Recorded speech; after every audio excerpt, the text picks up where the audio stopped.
తల్లిదండ్రుల పెంపక లోపం, నెరవేరని దేవుని సంకల్పం. ఇది అంశము, సెకండ్ పార్ట్ మనం వింటున్నాం. తల్లిదండ్రుల పెంపక లోపం, నెరవేరని దేవుని సంకల్పం. మీరు చాలా జాగ్రత్తగా ఈరోజు సంగతులు వినాలి. మళ్ళా దేవుని పిల్లలరా, దేవుడు ఈ భూమి మీద మరి తన పిల్లలుగా, గర్భఫలాలుగా మన చేతుల్లో పెడుతున్న ఆయన పిల్లల విషయంలో మనం ఎలా ఉండాలి, ఆయన పిల్లలను సరైన మార్గంలో, సక్రమైన మార్గంలో ఎలా పెంచాలి, వాళ్ళు ఎలా చేస్తే వాళ్ళని మనం కాపాడుకుంటాం, ఎలా చేస్తే వాళ్ళని దేవుడికి ఇష్టమైన పిల్లలుగా మార్చుకుంటాం. నిజంగా ఒక రకంగా చెప్పాలి అంటే ఈరోజు మాటలు మీరు వింటే పిల్లల్ని ఎలా పెంచాలో కూడా దేవుడే చెప్తున్నాడండి. నిజంగా ఆశ్చర్యం ఇది. అంటే కన్నతండ్రి మనల్ని ప్రేమించి భూమి మీద మన ఎడల జాలి చూపి, మనకి ఏమీ తెలియదు, అమాయకులు వీళ్ళు, ఏం చేయాలో తెలియదు, ఎలా బ్రతకాలో తెలియదు, పిల్లల్ని ఎలా పెంచుకోవాలో తెలియదని నిజంగా పరమతండ్రి ప్రేమ అండి ఈరోజు వాక్యాలలో మనకు కనబడుతుందండి. బిడ్డలు, నా బిడ్డలు వీళ్ళు, వాళ్ళ గర్భాన మళ్ళీ ఒక పిల్లోడిని ఇస్తున్నాను. చిన్నపిల్లలు ఎలా పెంచుకుంటారో, వాడు ఎలా పాడైపోతాడో, వాడు పాడైపోవటం వలన ఇటు కన్న వీళ్ళకి బాధే, వీళ్ళ చేతుల్లో వాడిని పెట్టినందుకు నాకు బాధేనని ఎవడు నిజంగా పరమతండ్రి చెబుతున్న మాటలు ఉంటాయండి ఈరోజు. నిజంగా దైవ మనసుతో వాక్యం వింటే దేవుడికి ఇంత ప్రేమ మన మీదని ఖచ్చితంగా అందరి హృదయాలు దేవుడిని హత్తుకుంటాయండి. మీకు ఇది అర్థం కావాలంటే ఒక ఉదాహరణ చెప్తాను. నూతనంగా వివాహమైనప్పుడు ఏమండి, ఒక సంవత్సరానికో లేదంటే 2 సంవత్సరాలకో ఒక బిడ్డ పడుతుంది. మరి తన కుమార్తెను వివాహం చేసి ఆ ఇంటికి పంపించిన తర్వాత ఒక సంవత్సరానికి ఒక బిడ్డను కంటే తల్లి ఆ పిల్ల విషయంలో తలడిల్లిపోతూ ఉంటుందండి. చిన్న బిడ్డ అండి, అప్పుడే వివాహం అయింది, బిడ్డను కనేసింది, ఎలా పెంచుతుందో అమాయకురాలండి. ఏమి తెలియదండి నా బిడ్డకి, నేను వెళ్ళిపోవాలి భర్తతో చెప్తుంది. 2 నెలలు 3 నెలలు కూతురుతో పాటు, కుమార్తెతో పాటు ఉంటానండి. అప్పుడే బిడ్డను కనేసింది, ఆలనా పాలన చూసుకోలేదండి, ఒకతే కదండి, తన పని తాను చేసుకుంటూ బిడ్డను చూసుకోలేదండి, బిడ్డను ఎలా పెంచాలో కూడా తెలియదండి. నేను పక్కనే ఉంటాను ఒక 2 నెలల, 3 నెలల, 5 నెలల, 6 నెలల. ఇంక ఈ కుటుంబాన్ని, భర్తని ఇదంతా విడిచిపెట్టండి, తల్లి వెళ్ళిపోయి బిడ్డని కన్నా కుమార్తె పక్కన ఉంటుంది. మీకు ప్రపంచంలో జరిగేదే చెప్తున్నాను. ఎందుకు అంటే తల్లి ప్రేమ ఎలా ఉంటుందంటే బిడ్డని కన్నా ఈమెకు ఎలా చూసుకోవాలో, బిడ్డను ఎలా చూసుకోవాలో తెలియదండి, బిడ్డను ఎలా పెంచుకోవాలో తెలియదండి. బిడ్డకి స్నానం చేయించడం కానీ, బిడ్డకి ఏమండి ఆలనా పాలన చూసుకోవటం కానీ, వాడు ఏడ్చినప్పుడు ఏం చేయాలి, ఎలా పడుకోబెట్టాలి, ఇదంతా నా కుమార్తెకి తెలియదండి. నేను పక్కనే ఉండాలి. ఏమండి డెలివరీ అయిన తర్వాత, ఏమంటే తన కుమార్తెకి డెలివరీ అయిన తర్వాత ప్రతి తల్లి మాట్లాడే మాటలు, ప్రతి తల్లి చూపించే ప్రేమను మనం చూస్తాం. ఇది మీరు మనసులో పెట్టుకోండి. ఇది మీకు ఎందుకు చెప్పానంటే దేవుడు కూడానండి ఈ తల్లి కంటే మనల్ని ఎక్కువ ప్రేమిస్తాడు. ఈ తల్లి ప్రేమ కంటే 100 రెట్ల ప్రేమ మీ పరలోకపు తండ్రికి మీ మీద ఉంటుంది. కనుక బిడ్డల కన్నా మనకండి, ఆ బిడ్డలు మనకెక్కడ అపాయం చేస్తారో, ఆ బిడ్డలు ఎక్కడ మనకి చెడ్డ పేరు తెస్తారో, నా బిడ్డలను వాళ్ళ చేతుల్లో పెట్టాను, అమాయకులు ఎలా పెంచుతారో, పెంచడం తెలియకపోతే వాళ్ళ బిడ్డలు పాడైపోతారు, వీళ్ళు బాధ నందుతారు తల్లిదండ్రులుగా అని తల్లి ఎలాగైతే బిడ్డను కన్నా కుమార్తె పక్క నుండి అన్ని జాగ్రత్తలు చెబుతుందో, ఈరోజు ఆయన పిల్లల్ని మన చేతుల్లో పెట్టండి పరమతండ్రి మనకి కూడా అన్ని జాగ్రత్తలు చెప్పాడు బైబిల్లో. నిజంగా చాలానండి, చాలా అంటే చాలా అంటే చాలా ప్రేమ ఏమంటే భూమి మీద ఉన్న మనుషులకి. ఎందుకంటే ఆయన తండ్రి కదా, మనకు అనుకున్నాడు కదా. మన విషయంలో ఆయన ఎలాగుంటాడో మనకు తెలుసు. ప్రేమిస్తాడు, తప్పు చేస్తే గద్దిస్తాడు, సరైన మార్గంలో పెట్టుకునే ప్రయత్నం చేస్తాడు, అవసరమైతే శిక్షణ కూడా తీసుకొస్తాడు.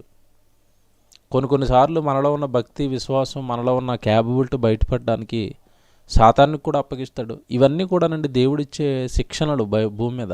అంటే ఆయన కొరకు నిలబడడానికి, ఆయన్ని మనం నిలబెట్టడానికి, ఇవన్నీ పరమతండ్రిగా దేవుడు మన మీద భూమి మీద మన జీవితకాలంలో ఇచ్చే శిక్షణలు. ఒక పోలీసు ట్రైనింగ్కి వెళ్ళాలి అంటే, పోలీస్ జాబ్కి వెళ్ళాలి అంటే బోల్డ్ అంత ట్రైనింగ్ ఇస్తారండి ముందే. దూకటం కానీ, పరిగెత్తడం కానీ, అడవుల్లో విడిచిపెట్టడం కానీ, అదంతా శిక్షణ, ట్రైనింగ్ ఇస్తున్నారు.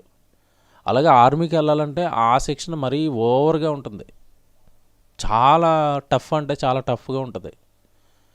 ఈ శిక్షణలన్నీ ఎందుకు ఇస్తున్నారంటే భవిష్యత్తులో వీళ్ళకి ఏదైనా అంతటి ప్రమాదం వస్తే, ఇంత ట్రైనింగ్ ఇక్కడ ఎందుకు ఇస్తారంటే పొరపాటున పోలీస్ డిపార్ట్మెంట్లో ఉద్యోగం సంపాదించేసిన తర్వాత ఏ రౌడీ అన్న ఎదురుపడితే, ఏదన్నా ప్రమాదం ఎదురుపడితే దాన్ని ఎదుర్కోవాలి కనుక ముందే ట్రైనప్ చేస్తారు. సైన్యానికి కూడా అంతే. పొరపాటున యుద్ధం వస్తే యుద్ధంలో వీడు వీరుడిగా యుద్ధం చేయాలి అంటే ముందు ట్రైనప్ ఇవ్వాలి. చాలా కష్టపడతారు, తెల్లవారుజాము లేపేస్తారు, నిద్ర లేకుండా పరుగులు, ఎక్సర్సైజులు, ఇదంతా చేయిస్తారు. ఎందుకంటే అంత స్ట్రాంగ్గా వాడు ఉంటేనే కానీ యుద్ధం వస్తే ఎదుర్కోలేడు. అలాగే పరమతండ్రి భూమి మీద ఆయన పిల్లలుగా మనకి కూడా ఎన్నో విషయాల్లో శిక్షణ, ట్రైనింగ్ ఇస్తున్నాడు భూమి మీద ఉన్నప్పుడే. సాతాన్ని ఎలా ఎదుర్కోవాలి, వాడు శోధనలు పాలు చేస్తుంటే విశ్వాసంతో మనం ఎలా నిలబడాలి. ఒకవేళ శోధించేటప్పుడు ఎక్కువ శోధించకూడదు, మళ్ళీ సాతానికి టార్గెట్ పెట్టాడు, నా కొడుకు ఎంత భరిస్తాడో అంతే, మీరు ఎక్కువ శోధించడానికి కుదరదు. ఇవన్నీ మనకు తెలుసు బైబిల్లో. అంటే ఈ మాటలన్నీ మీకు ఎందుకు జ్ఞాపకం చేస్తున్నానంటే పిల్లల్ని ఎలా ట్రైనప్ చేసుకోవాలో, ఎలా పెంచుకోవాలో పరమతండ్రికి తెలుసు. మనల్ని పెంచుతున్నాడు. అలాగే వాక్యంలో అన్నీ రాసి, ఇక వాక్యం ఎలా ఉందని ఆయన నువ్వు ఇలా బ్రతకాలి అని దేవుడు మనకు చెప్తున్నాడు.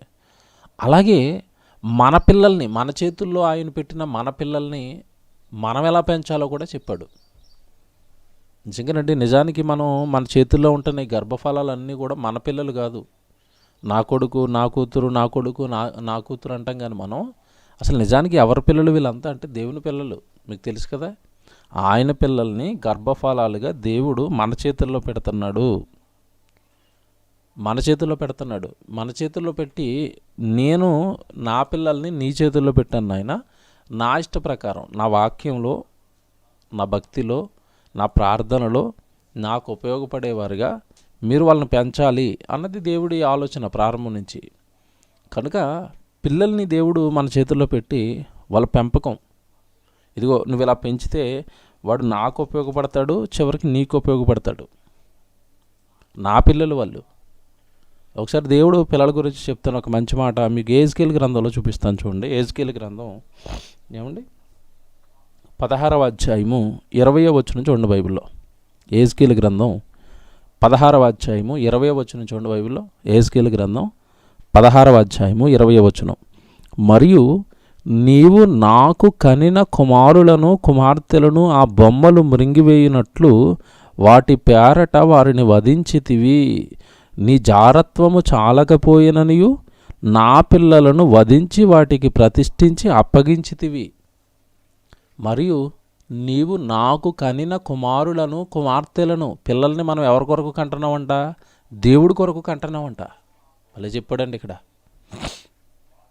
మరియు నీవు నాకు కనిన కుమారులను కుమార్తెలను ఆ బొమ్మలు మృంగివేయినట్లు, లోకం మింగేసేటట్టుగా చదువులకు అప్పగించావు, ఉద్యోగానికి అప్పగించావు, సంపదకి అప్పగించావు, నాటకానికి అప్పగించావు, యాక్టింగ్లకు అప్పగించేసావు, లోకం మీద మనుషులకు అప్పగించేసావు.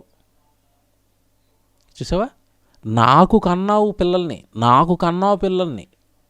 నాకు ఎంత బాగా మాట్లాడుతున్నాడండి దేవుడు. పిల్లల్ని కంటున్నది దేవుడి కోసం. అవునండి, మీకు అర్థం కాదని చెప్తాను. ఒక కోడి పిల్లల్ని పెట్టింది ఎవరి కోసం చెప్పండి? కోడి పిల్లల్ని ఎవరి కొరకు పెట్టింది? యజమాని కోసం పెట్టింది. నాయన గుడ్డెడుతుంది, అది గుడ్డు తింటావా, గుడ్డు ఆమ్లెట్ వేసుకుని తిను, లేదు ఆ గుడ్డుని పట్టుకొచ్చి నాకు ఎంత పెడతావో పొదిగిని పిల్ల చేసి నీకు ఇస్తాను. గుడ్డు తిన్నా నీ ఇష్టమే, ఆ గుడ్డును పట్టుకొస్తే పిల్లని చేసి నీకు ఇస్తాను, మళ్ళీ పిల్లల్ని పెద్ద చేసి మళ్ళీ నీకే ఇచ్చేస్తాను. పిల్లల్ని అమ్ముకుంటావా, కోసుకుని తింటావా, నీ ఇష్టం నాయన. నా డ్యూటీ ఏంటంటే పిల్లల్ని కానీ నీకు ఇవ్వాలి. మీ డాడీ నాకు అది చెప్పాడు. కోడిలో నీతి, ఒక మేకలో నీతి. మేక చూడండి పిల్లల్ని పెద్ద చేస్తుంది, పెద్ద అయిన తర్వాత అది దగ్గరికి రానివ్వదు, వెళ్ళిపోండి మీరు, మీ ఇష్టం వచ్చినట్టు బతకండి అని తోసేస్తాయి. పక్షి అయినా కూడా అంతే, మనల్ని పెంచితే యజమానుడు ఉన్నాడు కదా, ఆయన ఇష్టం. మళ్ళీ పిల్లల్ని పెడుతుంది, మళ్ళీ ఆ పెట్టిన చిన్నపిల్లలు పెద్ద అయ్యే వరకు వాటిని ప్రేమిస్తుంది, వాటికి ఆహారం వేస్తుంది, వాటికి పాలు ఇస్తుంది. ఒక మేక, ఒక ఆవు, ఒక కోడి మనకి కంటున్నాయి పిల్లల్ని. అవి మరి మనం ఎవరికి కంటున్నాం అంటే పిల్లల్ని దేవుడికి కంటున్నాం. ఎంత బాగా చెప్పాడండి ఇక్కడ. మరియు నీవు నాకు కనిన కుమార్తెలను కుమారులను ఆ బొమ్మలు మృంగివేయినట్లు వాళ్ళకి అప్పగించావు. నీ జారత్వం చాలకపోయినని. జారత్వం అనగానే లోకంతో స్నేహం చేయటం అండి. జారత్వం అనగానే వ్యభిచారం అదేదో అనుకోకండి. జారత్వం అనగానే లోక స్నేహం. ఈ లోక స్నేహం దేవునితో వైరమని మీరు ఎరగరా, వ్యభిచారులారా అంటాడు అక్కడ. అంటే లోకంతో స్నేహం చేసే వాళ్ళని కూడా వ్యభిచారులారా అంటున్నారు. మీరు పోయింది కాక లోకంలోకి, మీరు పడిపోయింది కాక లోకంలోకి, నాకు కన్న నా కుమారులను కుమార్తెలను కూడా ఆ బొమ్మలకు అప్పగించేశారు, లోకానికి అప్పగించేశారు. నా పిల్లలు చూడండి ఎంత బాగా మాట్లాడుతున్నాడు ఆయన అక్కడ. నా పిల్లలు చూస్తున్నప్పుడు, మన గర్భం నుంచి వచ్చిన పిల్లలు ఆడుకుంటున్నప్పుడు వీళ్ళు నా పిల్లలు కాదు. ఎప్పుడు మీరు ఏ దృష్టితో చూడాలంటే దేవుడి పిల్లలండి. దేవుడి పిల్లలండి వీళ్ళు. నాకు ఇచ్చాడండి, పెంచమని ఇచ్చాడండి. కోడి పిల్లల్ని పెంచి నీకు ఎలాగైతే ఇచ్చేస్తుందో, నువ్వు కన్నా నీ పిల్లల్ని పెంచి దేవుడికి ఇచ్చేయాలి. దేవుడికి ఇచ్చేయాలి పిల్లల్ని. దేవుడి కొరకు బ్రతికమ్మ, దేవుడి కొరకు బ్రతుకురా నాయన, దేవుడు వాక్యం చేర్చుకోరా, దేవుడు పని నేర్చుకోరా, దేవుడికి ఉపయోగపడరా. ఇది కదండి తల్లిదండ్రులు పిల్లలకి నేర్పాల్సింది. దేవుడి పక్షాన దేవుని పిల్లరా, ఇది అసలు దేవుడి కోరిక. తన పిల్లలు ఏమంటే మనకి ఇవ్వబడిన గర్భఫలాలు ఎవరైతే ఉన్నారో వాళ్ళు దేవుడి కొరకు పెరగాలన్నది, పెంచాలన్నది దేవుడి యొక్క ఆశయం. అయితే మరి అలా ఎలా పెంచితే వాళ్ళు తల్లిదండ్రులుగా మనకి, ఆ తర్వాత పరలోకంలో ఉన్న తండ్రిగా ఆయనకు ఆ పిల్లలు ఎలా మనం ట్రైనప్ చేస్తే దేవుడికి ఉపయోగపడతారు, మనం వాళ్ళని ఎలా పెంచాలి, ఇది కూడా చక్కగా దేవుడండి బైబిల్లో రాశాడు. చక్కగా రాశాడండి బైబిల్లో. నాయన నీకు తెలియదురా, నేను చెప్తాను, నేను చెప్పినట్టు పెంచుకో చాలు, వాడు నీకు ఉపయోగపడతాడు, నాకు ఉపయోగపడతాడు అన్నాడు.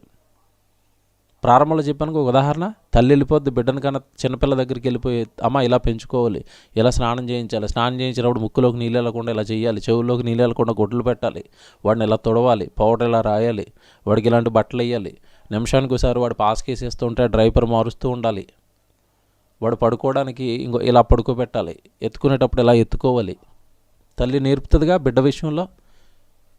ఎత్తుకునేటప్పుడు తల దగ్గర చెయ్యేసి ఇలా ఎత్తుకోవాలమ్మా, వాడు మెడ నిలబెట్టలేడు, పట్టుకోవాలి, జాగ్రత్తగా పట్టుకోవాలి వాడిని. స్నానం చేయించేటప్పుడు జాగ్రత్తగా స్నానం చేయించాలి, పడుకోబెట్టాలి, వాడు చక్కగా పాలు తాగిన తర్వాత మళ్ళీ భుజం మీద వేసుకోవాలి, లేదంటే కక్కేస్తాడు.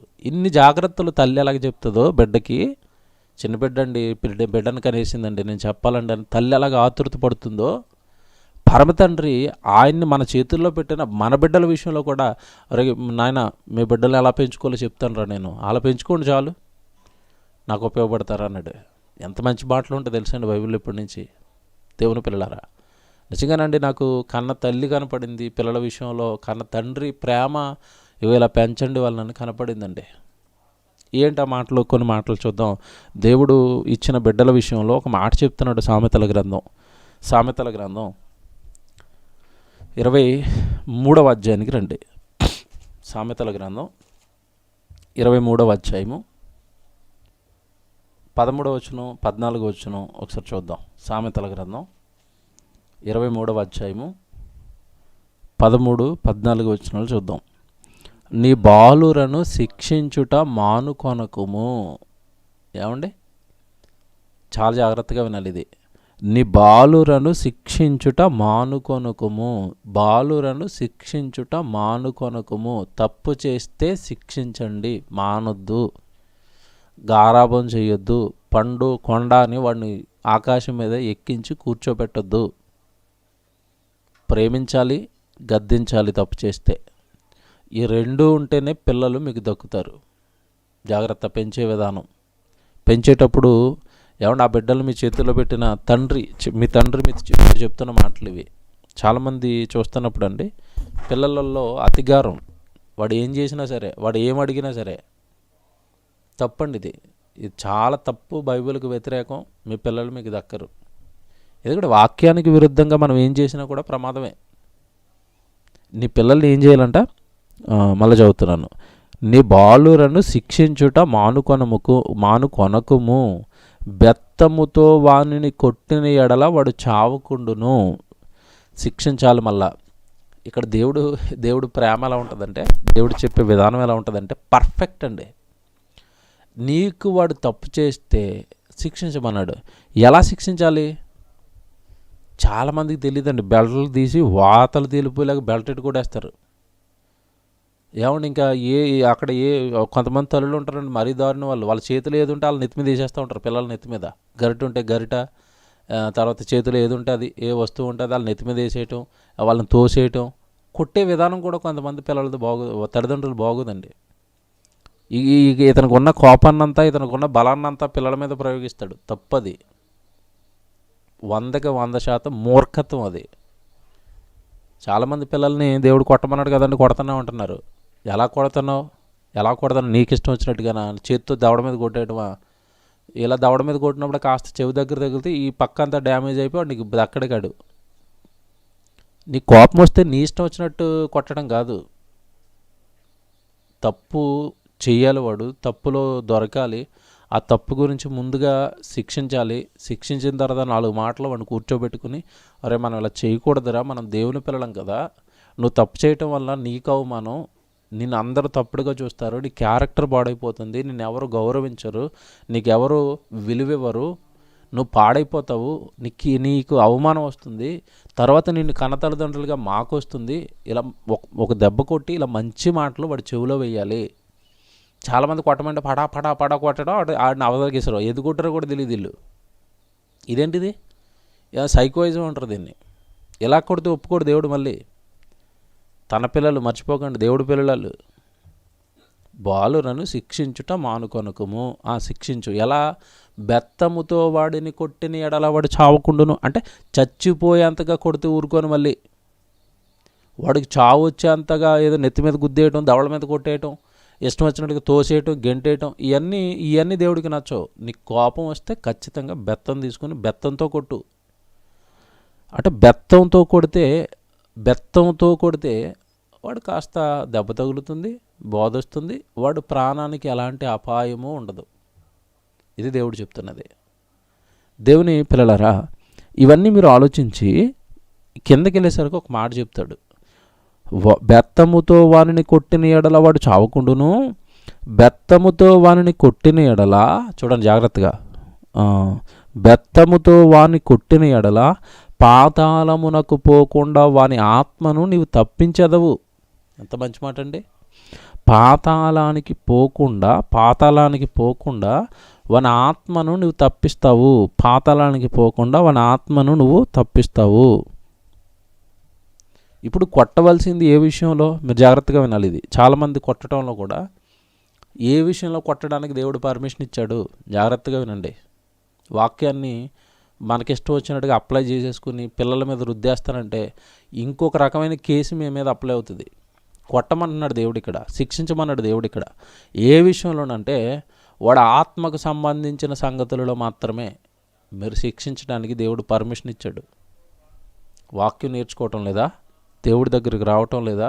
లేదంటే దేవుడికి భిన్నంగా పాపం చేస్తున్నాడా? ఇలాంటి విషయాలలో మాత్రమే కొట్టడానికి పర్మిషను. చాలామంది బైబిల్లో ఈ వాక్యాన్ని పట్టుకుని వీళ్ళకి ఇష్టమైన కోరికలు ఏవో ఉంటాయి, అవి పిల్లలు తీర్చడం లేదు కదని వాళ్ళ మీద రుద్దడానికి ఈ వాక్యాన్ని అప్లై చేసుకుంటున్నారు. ఇక్కడ తప్పు చేస్తున్నారండి చాలామంది. ఏ విషయంలో కొట్టడానికి దేవుడు పర్మిషన్ ఇచ్చాడు నీకు? ఏ విషయంలో శిక్షించడానికి పర్మిషన్ ఇచ్చాడు దేవుడు నీకు? ఆ పిల్లలు ఏదో చంపేసి చదవాలనుకుంటున్నారండి పిల్లలు. తండ్రి మనసులో బైపీసీ ఉంటుంది, బైపీసీ చదువుతావు లేదని కొట్టేయటం. అదేం కొట్టడం? మూర్ఖత్వం. నిన్ను వేసేస్తాడు లోపల. నీ ఇష్టాలని బలవంతంగా వాళ్ళ మీద రుద్దడానికి, వాళ్ళ మాట వినకపోతే కొట్టడానికి కాదు దేవుడు ఇక్కడ పర్మిషన్ ఇచ్చింది. దేవుడు కొట్టమన్నాడు కదండి. కొట్టమన్నాడు. ఏ విషయంలో? వాడు ఆత్మకు హాని చేసే విషయంలో, వాడు ఆత్మ తప్పింపబడే విషయాలలో వాడు ఏదైనా తప్పు చేస్తుంటే శిక్షించడానికి పర్మిషన్ గ్రాంటెడ్. వాక్యానికి సంబంధించినవి, దేవుడికి సంబంధించినవి, వాడు ఆత్మీయ జీవితం పడిపోవడానికి, వాడు పాపంలో వెళ్ళిపోతున్నప్పుడు ఇచ్చాడు మీకు అవకాశాలు. కానీ మీకేవో లోక సంబంధమైన ఇష్టాలను వాళ్ళ మీద రుద్దడానికి, మీకు లోక సంబంధమైన ఇష్ట ప్రకారం వాడు జీవించేటట్టుగా వాడు బెదిరించడానికి దేవుడు ఈ విషయాలకి కాదు పర్మిషన్ ఇచ్చింది. మొట్టమొదటిగా ఈ వచనం చూపించిన తర్వాత ఇప్పటి నుంచి చూపిస్తాను అన్నీ. మీకు పర్మిషన్ దేని కొరకు ఇవ్వబడింది అంటే వాడు ఆత్మను తప్పిస్తావు. ఆత్మ పాతాళానికి వెళ్ళిపోయే పనులు ఏమైనా వాడు చేస్తుంటే అప్పుడు గద్దించు, శిక్షించు, త్రోవలోనికి తెచ్చుకో, దేవుళ్ళలో పెట్టుకో.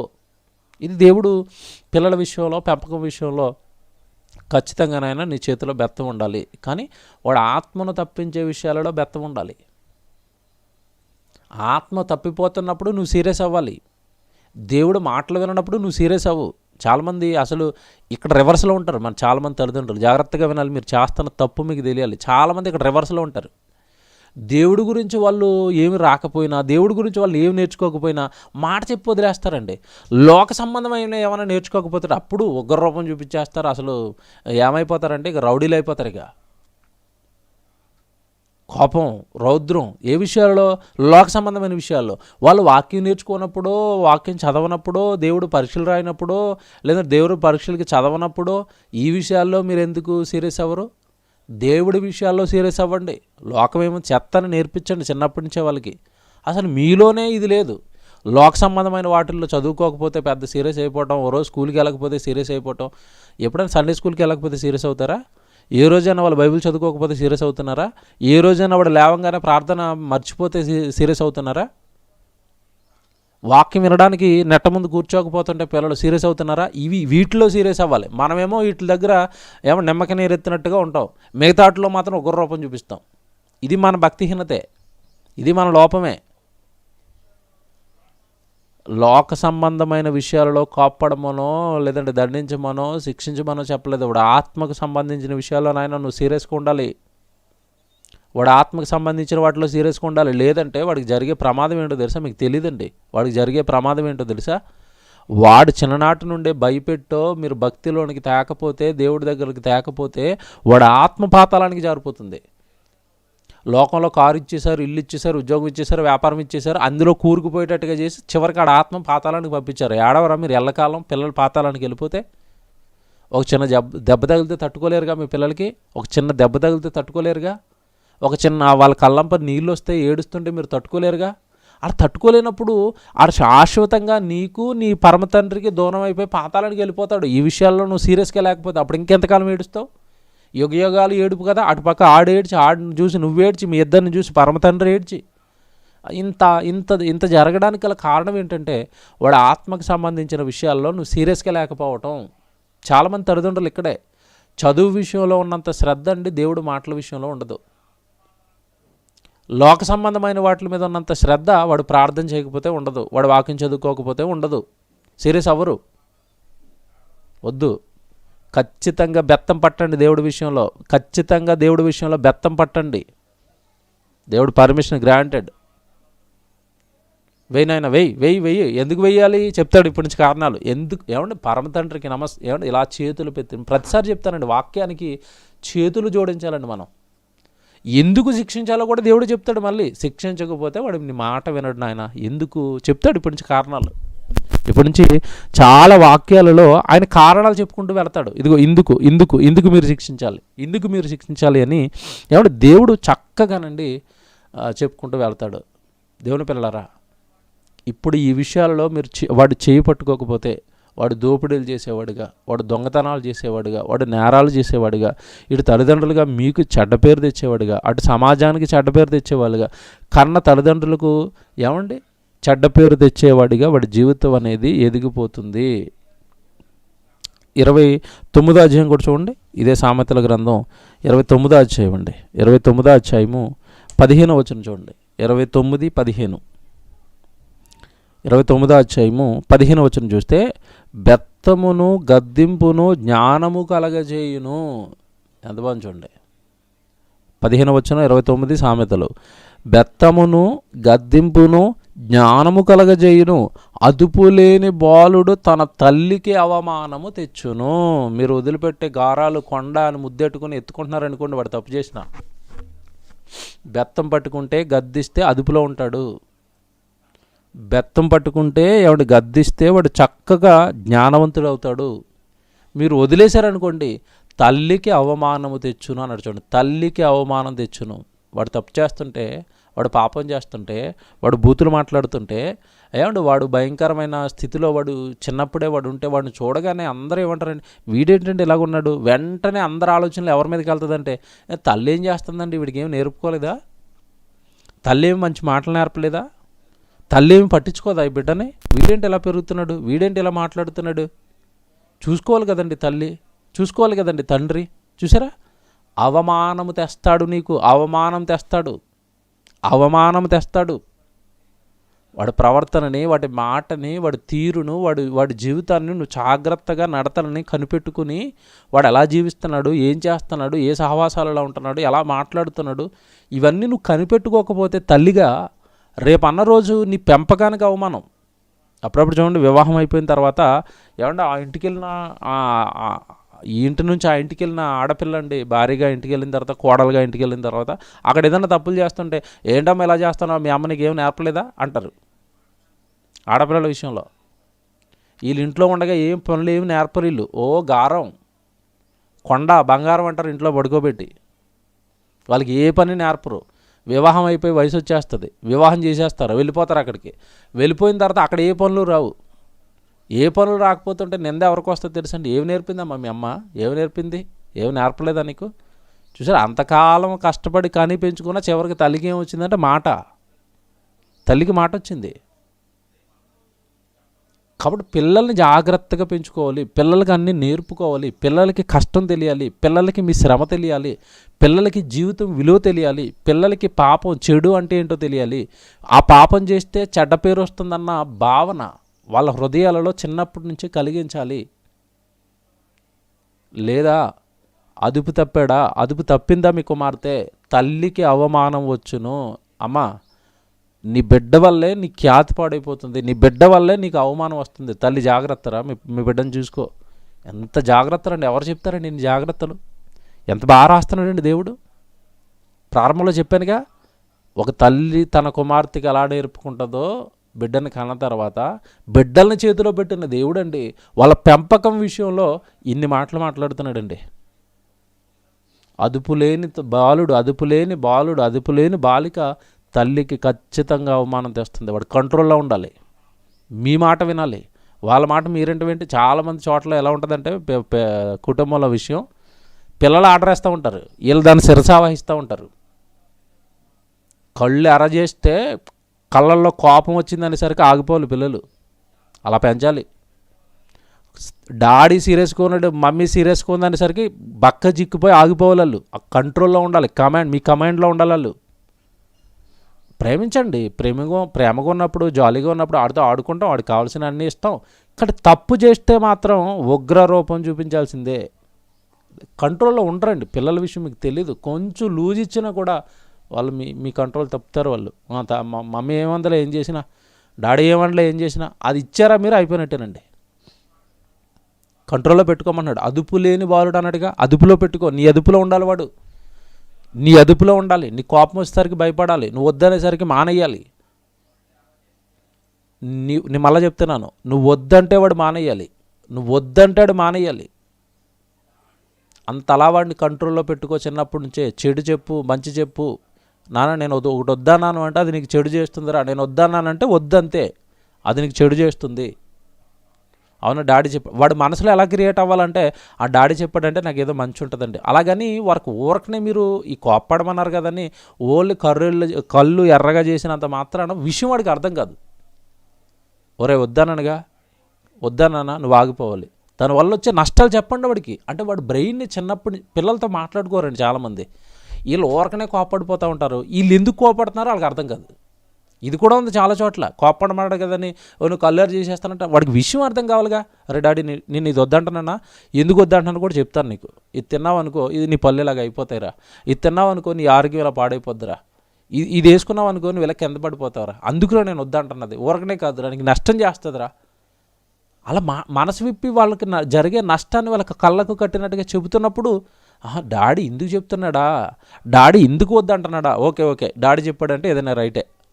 ఆ ముద్ర వాళ్ళ మనసుల్లో పడాలి. పిల్లల్ని పెంచుకోవడం కూడా రాదండి చాలామందికి. నువ్వు ఇతను అంటే అలా కల్లర్ చేసేస్తుంటే వాడికి ఏమర్థం అవుతుందండి? డాడీ ఎప్పుడు ఇలా ఊరకనే కోప్పడిపోయినా విలువెవరు. మళ్ళీ కోప్పడమన్నాడు కదా, ఊరకనే కోప్పడిపోయినా ఊరకనే అరిచేస్తాను విలువెవరు. ఇది డాడీ నేను వద్దంటున్నానంటే దీని వెనక ఇది ఉంటుందిరా. పిల్లలతో మాట్లాడుకోవాలండి. పిల్లలు వాళ్ళు అడిగిందల్లా చెబుతూ ఉండాలి, వాళ్ళకి చెబుతూ ఉండాలి. వాళ్ళు ఏది అడిగినా చెబుతూ ఉండాలి. ఇది ఇదిరా డాడీ, ఇది ఎలా ఉంటుందిరా, ఇది ఇలా నష్టం చేస్తుందిరా, ఇది ఇలా మనం బాగుంటాంరా. మాట్లాడుకోండి పిల్లలతో. అన్నీ వాడికి పోసగుచ్చినట్టుగా లోకం అర్థమవుతూ ఉండాలి, దేవుడు అర్థమవుతూ ఉండాలి, నేరం అర్థమవుతూ ఉండాలి. ఇది చేస్తే తప్పనమాట అన్న ముద్ర నీ వలన వాడు హృదయంలో పడిపోతూ ఉండాలి చిన్నప్పటి నుంచి. ఇది డాడీ తప్పు అన్నాడంటే నిజమే తప్పే, అది వాడి ముద్ర వాడిలో క్రియేట్ అవుతే నువ్వు ఎప్పుడైనా వాడు అదుపు తప్పి దాని వైపు వెళ్తున్నా డాడీ వద్దనని కదరా అనేసరికి వద్దులే వద్దులే వద్దులే అంటాడు. మీకు అర్థమవుతుందా? అదుపు అంటే ఇది, ఇలా పెట్టుకోవాలి అదుపులో. ఎవడి గుర్రం ఉందండి, గుర్రం మీద ఎక్కినప్పుడు గుర్రం కరెక్ట్గా వేలో వెళ్ళాలంటే దానికి అదుపు చేయడానికి కళ్ళి వేస్తారు, ఇలా ముక్కులోని చేసేసి వాడు ఎవరైతే గుర్రాన్ని డ్రైవ్ చేస్తున్నారో స్వారీ చేస్తున్నారో అతను ఆ చేతిలో పెట్టుకుంటాడు. అది ఇట్లాగాడు అనుకోండి ఇటు తిరుగుతుంది, ఇట్లాగాడు అనుకోండి ఇటు తిరుగుతుంది. పిల్లలు అలా మీ చేతిలో ఉండాలి, మీ అదుపులో ఉండాలి. వాళ్ళకి కొన్ని ఇష్టాలు ఉంటాయండి, వాళ్ళు ఆడుకుంటారు, ఆటల దగ్గర పాటల దగ్గర కాదు నేను చెప్తున్న అదుపు. చక్కగా పిల్లలు కదండి, చాలామంది ఎలాగుంటారంటే వాడు అల్లరి చేసినా వాళ్ళు ఆటలాడితే కూడా ఊరుకోరు. ఇది ఇది ఇది పెద్ద దరిద్రం మనసు ఇది. చిన్నప్పుడు నువ్వు ఆడుకోలేదు, చిన్నప్పుడు నువ్వు అల్లరి చేయలేదు, వీటి విషయంలో కాదు. పిల్లలు అనేసరికి కాస్త ఏదో అల్లరి ఉంటుంది, పిల్లలు అనేసరికి కాస్త ఏదో ఆడుకుంటారు, ఏదో చిన్న చిన్న పాడు చేస్తారు. ఆటల దగ్గర అండి ఎవరైనా తల్లిదండ్రులు ఎలా ఉంటారంటే ఆడు ఏదైనా చిన్న వస్తువు పగల కొట్టేసాడు అనుకోండి, ఇంకా ఇంత పెద్ద పెద్ద చాటపారత ఇంత పెద్ద గొడవ ఇంట్లో చిన్న వస్తువు పగల కొడితే. పొరపాట్లు జరుగుతాయి, పిల్లలు కదా వాళ్ళు. అక్కడ కాదు నువ్వు సీరియస్ అవ్వాల్సింది, దేవుడి విషయంలో, తప్పు చేస్తున్న విషయంలో. అలా ఆటలాడుకుంటా. పిల్లలు ఆటలాడుకోకపోతే ఏం చేస్తారండి? పిల్లలు ఆటలాడుకోకపోతే ఏం చేస్తారు? నువ్వు చిన్నప్పుడు నీ జీవితం జ్ఞాపకం చేసుకోసారి. వాళ్ళు ఆటలాడుకునే ఫెసిలిటీ ఇవ్వాలి, చక్కగా వాళ్ళు మనతో స్నేహపూర్వకంగా ఉండే వెసులుబాటు ఇవ్వాలి. వాళ్ళకి ఏదైనా కష్టం వస్తే డాడీకి చెప్పుకోవాలన్న ఆ వెసులుబాటు వాళ్ళ దగ్గర ఉండాలి. నాకు ఏదైనా వస్తే డాడీతో చెప్పుకుంటే హత్తుకుంటాడు, నన్ను డాడీ నాది తీరుస్తాడు, అది ఇవ్వాలి వాళ్ళకి. అన్నీ ఉండాలి. నువ్వు ఎప్పుడు అంటే కళ్ళు ఎర్రగా చేసాడు వంక చూస్తున్నావు అనుకో, ఆడికి ఏ బాధ వచ్చినా నీతో చెప్పుకోడు, వీడు చెప్పుకున్న వేస్ట్, తిడతాడు మళ్ళీ అని వెళ్ళిపోతూ ఉంటాడు. అలా కాదు, వాడికి బాధ వచ్చింది అనేసరికి హక్కుని చేసుకున్నారా, డాడీ బాధ వచ్చిందారా, ఏంరా చెప్పరా నేను చేస్తాను రా. డాడీ అనేసరికి ఒక ధైర్యం, అమ్మ అనేసరికి ఒక ధైర్యం, ఆ ధైర్యం ఇవ్వాలి. తప్పు చేస్తే శిక్షిస్తారన్న ఈ భయము ఉండాలి. ఈ రెండు బ్యాలెన్స్ చేయాలి. చాలామంది పిల్లలు తల్లిదండ్రులు దూరంగా ఎందుకుంటారంటే వాళ్ళ ఇష్టాలుగా అసలు విలువ ఇవ్వరండి. ఆడేదో అడుగుతాడు అంతే, అరిచేస్తారు అంతే, అంతే తప్ప వాళ్ళ ఇష్టాలకి విలువ, వాళ్ళ కోరికలకి విలువ. ఏమంటే చాలామంది తల్లిదండ్రుల మధ్యలో గ్యాప్ రావడానికి ఇదే మీ జీవితానికి చాలా ఉపయోగపడతాయి. నేను చెప్పే ప్రతి మాట మీ జీవితానికి, మీ పిల్లల జీవితానికి ఉపయోగపడుతుందండి. నేను చెప్పే ప్రతి మాట ఉపయోగపడుతుంది. పిల్లలకి తల్లిదండ్రులకి మధ్య గ్యాప్ ఉంది ఈరోజు ఎక్కువ. ఈయన ఎందుకు కోప్పడతాడో తెలీదు. వాడా ఏం చేసినా నాన్న కోప్పడతాడని ఏం చెప్పకుండా వాడు చేసి చేస్తూనే ఉంటాడు.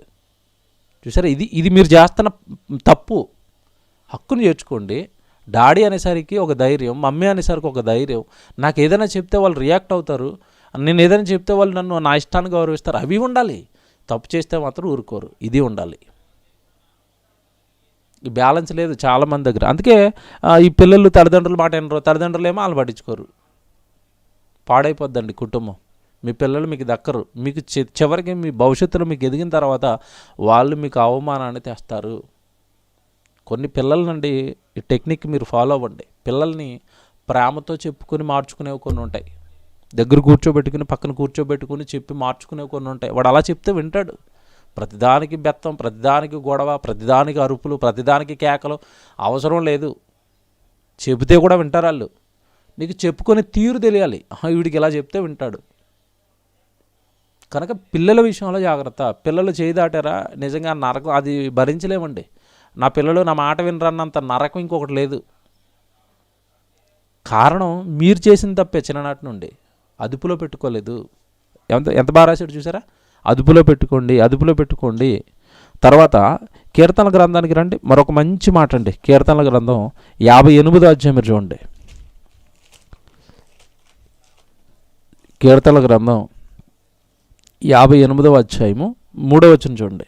కీర్తనల గ్రంథం 58వ అధ్యాయము 3వ వచనం. కీర్తనల గ్రంథం 58వ అధ్యాయము ఏమంటే 3వ వచనం జాగ్రత్తగా చూడండి. 3వ వచనం, తల్లి కడుపున పుట్టినది మొదలుకొని భక్తిహీనులు విపరీత బుద్ధి కలిగియుందురు, పుట్టిన తోడనే అబద్ధములాడుచు తప్పిపోవుదురు. పుట్టిన తోడనే అబద్ధములాడుచు తప్పిపోవుదురు అన్నాడు చూడండి. పుట్టిన తోడనే ఎందుకంటున్నాడు ఇలాగా? పుట్టగానే అబద్ధాలు నేర్చుకుంటారంట. ఎందుకు? నిన్న చెప్పిన సంగతులు మీరు జ్ఞాపకం చేసుకోనండి. భూమి మీద వాడు తల్లి గర్భంలో ఉన్నప్పుడే మీరు చెప్పేవాడిని వింటాడు. వాడు మీరు అన్ని అబద్ధాలు ఆడుతున్నారు. తల్లిదండ్రుల మధ్యలో ఇప్పుడు గోల. ఇలాంటి వాతావరణంలో తల్లి గర్భంలో ఉండి వాడు పెరిగాడు. బయటకు వచ్చిన తర్వాత ఇంకా అవే, బయటకు వచ్చిన తర్వాత వాటినే ఏమండి వాడు చెబుతాడు, వాటినే వాడు మాట్లాడతాడు. వాడి సెట్ అయిపోయింది ఆల్రెడీ. తల్లి గర్భంలో ఉన్నప్పుడు మీరు అవే వినిపించారన్నీ. తల్లి గర్భంలో ఉన్నప్పుడు ప్రేమను వినిపిస్తే, తల్లి గర్భంలో ఉన్నప్పుడు వాక్యాన్ని వినిపిస్తే, తల్లి గర్భంలో ఉన్నప్పుడు దేవుడి గురించి మీరు మాట్లాడుకుంటూ ఉంటే, భూమి మీదకి వచ్చిన తర్వాత అండి వాడు మైండ్ అలా సెట్ అయ్యి భూమి మీదకి వచ్చి చక్కగా మీరు ఏవైతే మాట్లాడుతున్నారో అవే వాడు తిరిగి బాలుడిగా ఉన్నప్పటి నుంచి మాట్లాడడం ప్రారంభిస్తాడు. తల్లి గర్భమే ప్రారంభపు పాఠశాల. నిన్న చెప్పాను, తల్లి గర్భమే ప్రారంభపు పాఠశాల. పుట్టినాటి నుండి వాడు అబద్ధాలు, పుట్టినాటి నుండి ఈడు స్వాభావికంగా ఈ తప్పులు ఎందుకు చేస్తున్నాడంటే మీరు అలా పెంచారు లోపల. తల్లి గర్భంలో అలా పెంచారు. నిన్నటి దినం చెప్పారుగా, మన దగ్గరికి మన చర్చికి వచ్చి ఒక చెల్లండి, ఎవడు పాప గర్భవతిగా ఉన్నప్పుడు అన్ని రోజులు కూడా చర్చికి వచ్చేది, ఆ బిడ్డను లోపలెట్టుకుని వాక్యం వినేది.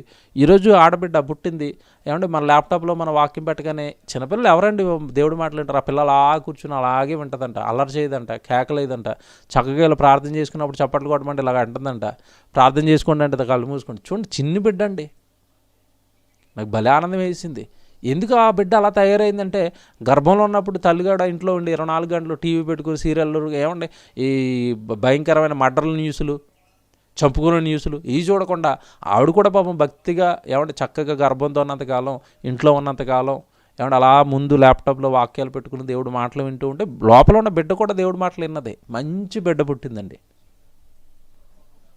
ఇక్కడ ఎంత బాగా మాట్లాడుతున్నాడు చూడండి దేవుడు. పుట్టిన తోడనే వాళ్ళు అబద్ధాలు ఆడుతున్నారు నాయన. ఎందుకంటే నువ్వు తప్పు చేసేసావు ముందు గర్భవతిగా ఉన్నప్పుడే. చూసారండి, ఏమంటే ఇన్ని జాగ్రత్తలు ఎవరండి చెప్తారు బిడ్డల విషయంలో? లోకంలో ఎవడు చెప్పాడు చెప్పండి ఇవన్నీ?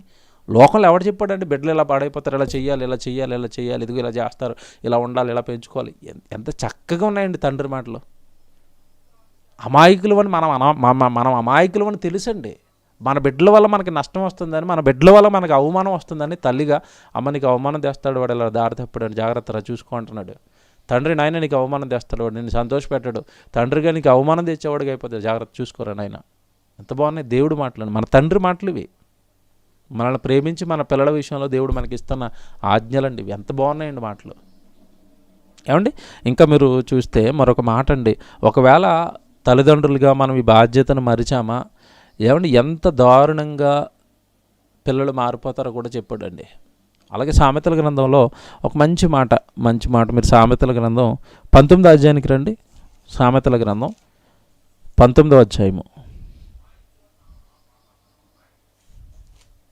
సామెతల గ్రంథం 19వ అధ్యాయము 18వ వచనం చూడండి.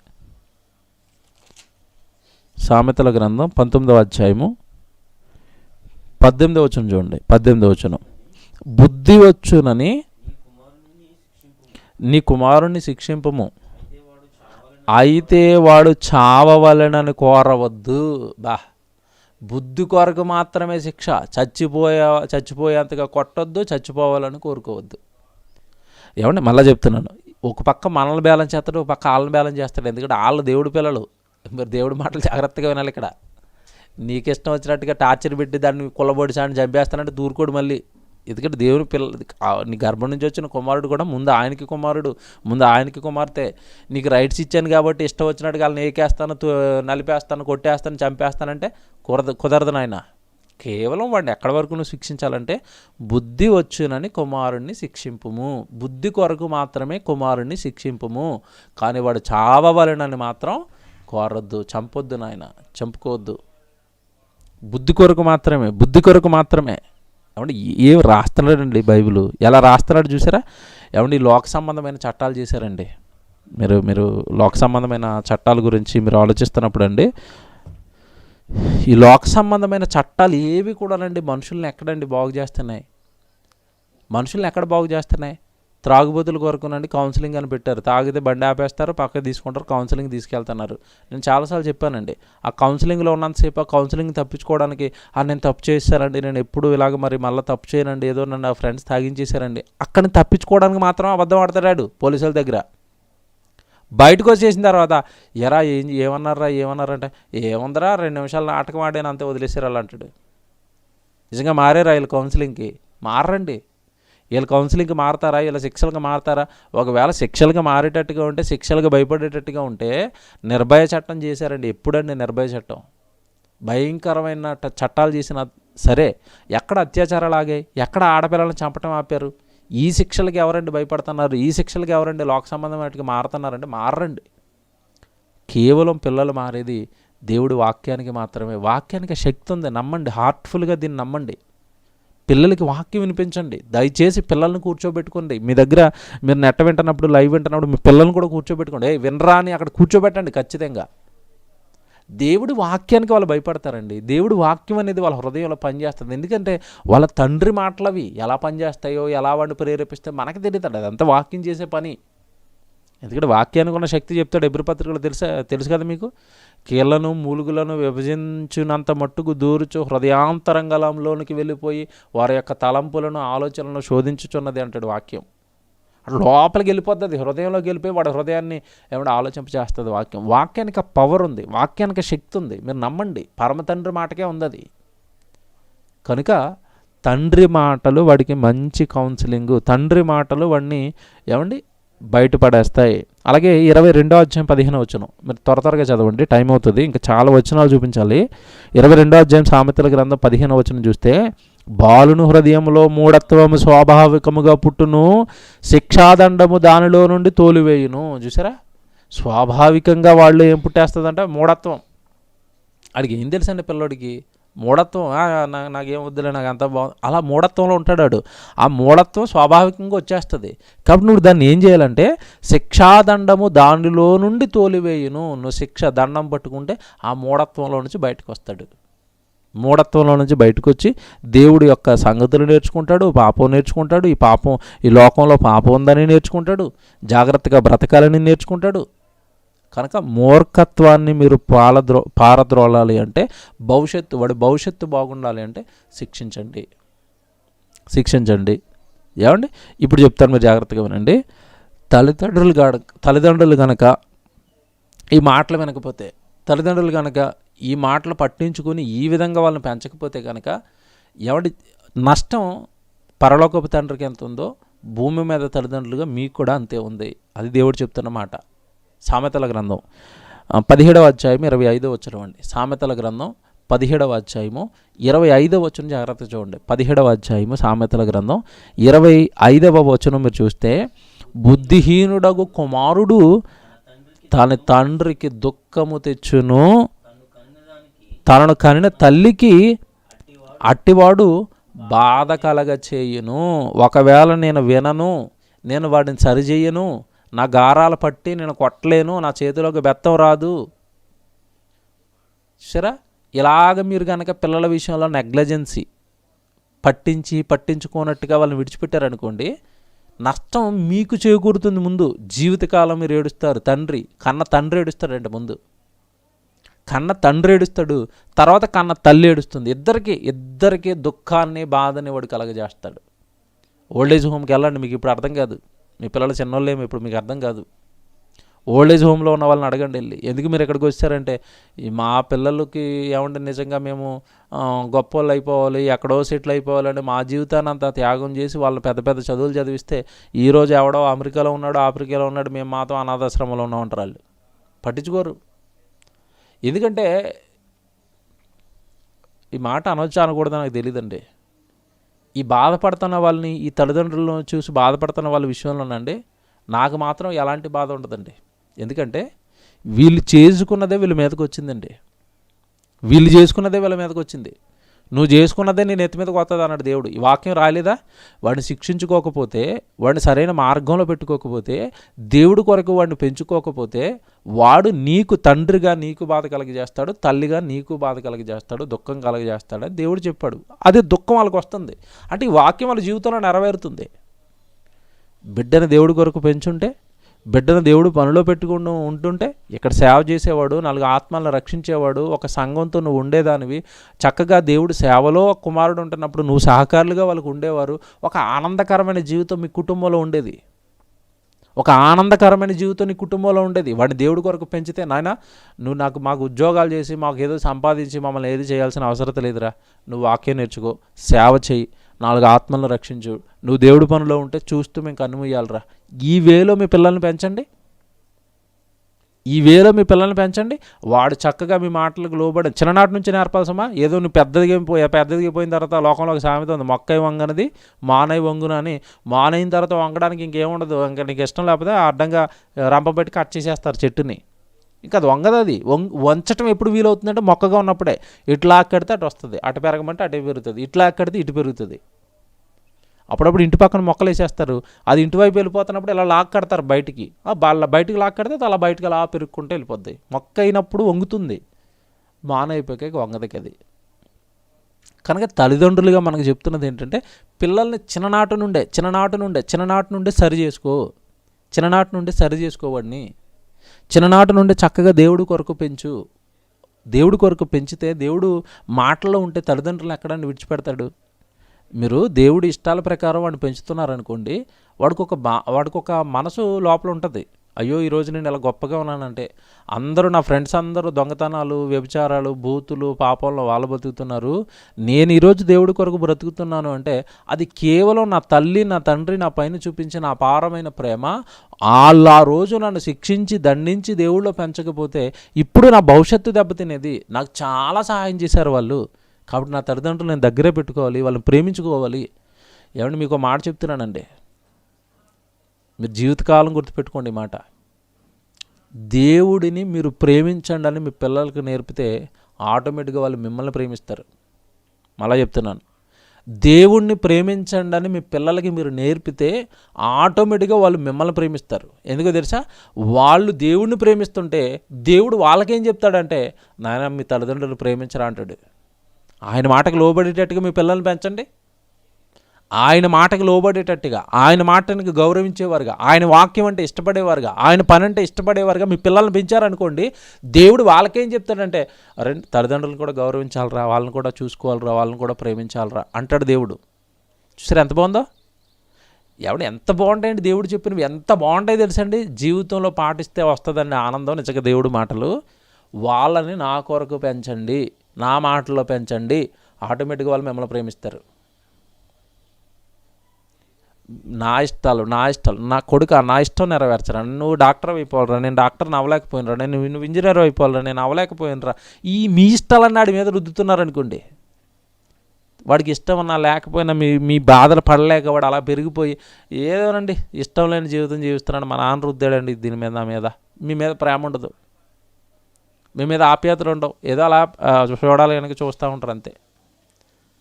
చాలామంది కాస్తండి లోకంలో సెటిల్ అయిన ధనవంతుల కుటుంబాలు ఇదే ఉంటుందండి. పిల్లలు బాగా మంచి స్థితిలో ఉంటారు, కానీ వాళ్ళ ప్రేమానురాగాలు వీళ్ళకి అందవండి, ఎక్కడో ఉంటారు. వీళ్ళ ఆప్యాయతలకు విలువ ఉండదు, వీళ్ళు అనుకునే ఆలోచనలకు విలువ ఉండదు. వృద్ధాప్యంలో వాళ్ళని అంటుపెట్టుకుని ఉండాలనుకుంటారండి, పిల్లల్ని అంటుపెట్టుకుని ఉండాలంటారు, కానీ వాళ్ళు అలా సమయం ఇవ్వరు. మేము చాలా బిజీగా ఉన్నాం మమ్మీ, తర్వాత తల్లి ఫోన్ చేసినా కూడా మాట్లాడలేని స్థితికి తల్లి తండ్రి తీసుకెళ్ళిపోయారండి. నేను చాలా బిజీగా ఉన్నాను డాడీ, తర్వాత మాట్లాడతాను, ఊరికే ఫోన్ చేస్తారండి మీరు. విసుకుంటాడు వీళ్ళ మీద. కొడుకు అని వీళ్ళ గుండె అంతా అతని మీద కొట్టుకుంటూ ఉంటుందండి, కొడుకు అని. అతనేమో బిజీలో పడిపోయాడు లోకంలో. ఎవరు చేశారు ఆ బిజీ? మీరు చెప్పండి, ఎవరు చేశారు ఈ తప్పు? మీరు కాదు చేస్తా. దేవుడి మాట ఎంత బాగుంది చూడండి.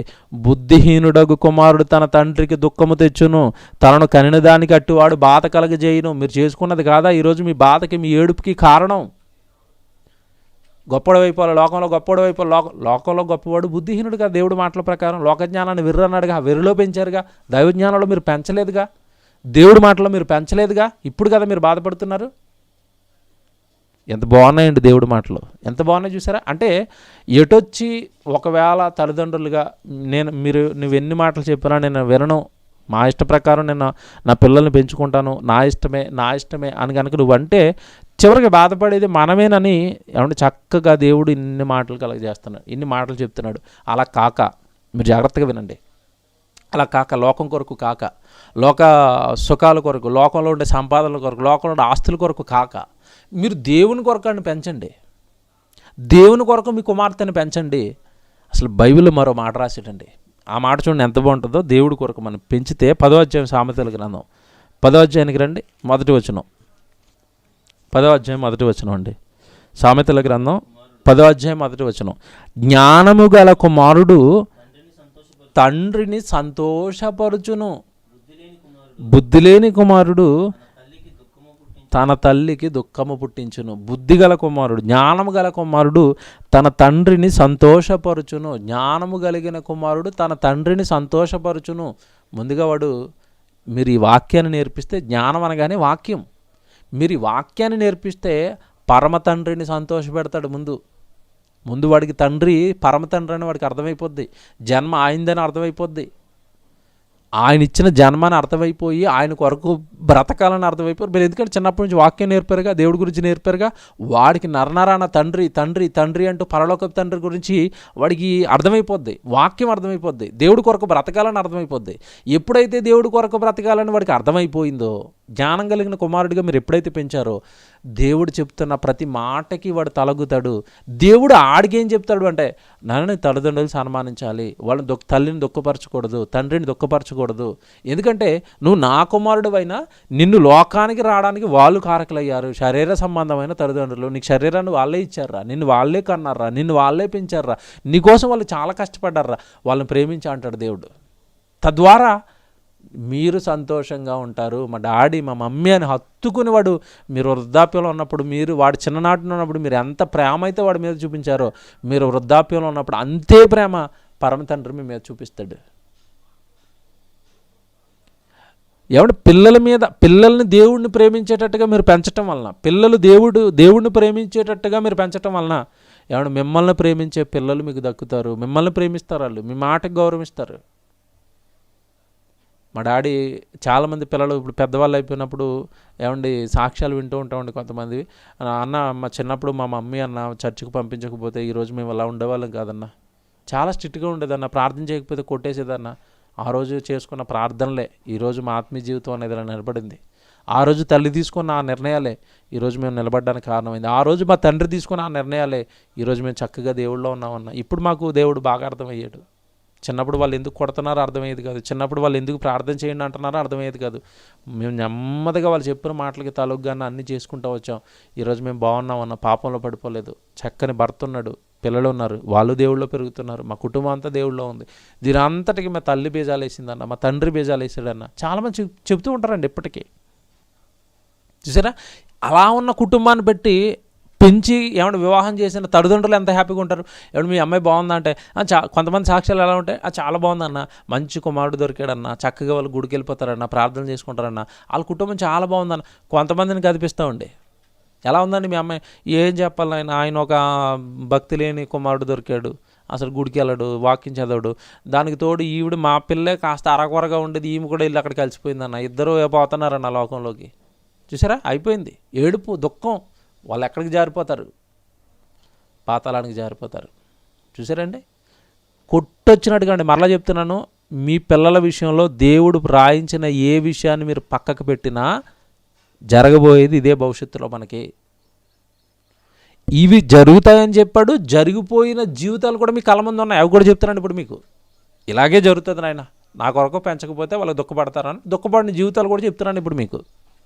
ఎందుకంటే వాక్యం జరిగి తీరుతుంది, మర్చిపోవద్దు. వాక్యం దేవుడు బైబిల్లో రాశాడు అంటే అది మన జీవితంలో జరిగి తీరుతుంది. జ్ఞానము కలిగిన కుమారుడు మాత్రమే తండ్రిని సంతోషపెడతాడు. ఇటు ఈ తండ్రిని, అటు ఆ తండ్రిని, ఇద్దరిని సంతోషపెడతాడు.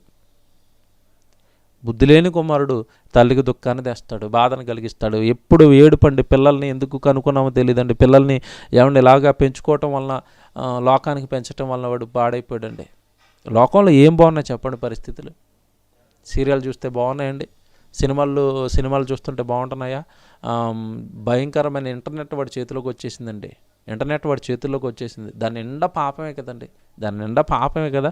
అసలు కొన్ని లెక్కలు చూసండి మతిపోయిందండి నాకు. మీకు లెక్కలు చెప్తాను. వీళ్ళు ఎప్పుడైతే ఇంటర్నెట్ చేతిలోకి వచ్చిందోనండి, సెల్ ఫోన్ చేతిలోకి వచ్చిందో, నీలి చిత్రాలు వాళ్ళని పాడు చేసేవాడు. వాళ్ళ శరీరం కాస్త ఆ టీనేజ్లోకి వచ్చేసరికి వాళ్ళు ఎక్కువగా శరీరం అనేది ఇలాంటి ఆలోచనలు కలిగిస్తూ ఉంటుంది. బ్లూ ఫిల్మ్ చూస్తూ ఉంటారు. దీనికి సంబంధించిన మార్కెట్ గురించి అండి వివరాలు రాశారండి. అశ్లీలతపై సెకనుకు జరుగుతున్న ఖర్చు 3,75,064 $. డాలర్లలోనండి ఆ లెక్క. సెకన్కి $3 లక్షల ఖర్చు అవుతుందంట ఈ బ్లూ ఫిల్మ్స్ మీద ఖర్చు. ఏమంటే మార్కెట్ ఇంత జరుగుతుందంట. అంటే ఎంతమంది దానికి అడిక్ట్ అయిపోయారు చూడండి పిల్లలు. ఎవరు చూస్తారు? ముసలోళ్ళు చూడరు కదండి, యవనస్తులే కదా ఇదంతా చూసేది. ఆ తర్వాత లెక్కలు చూడండి ఎలాగున్నాయో.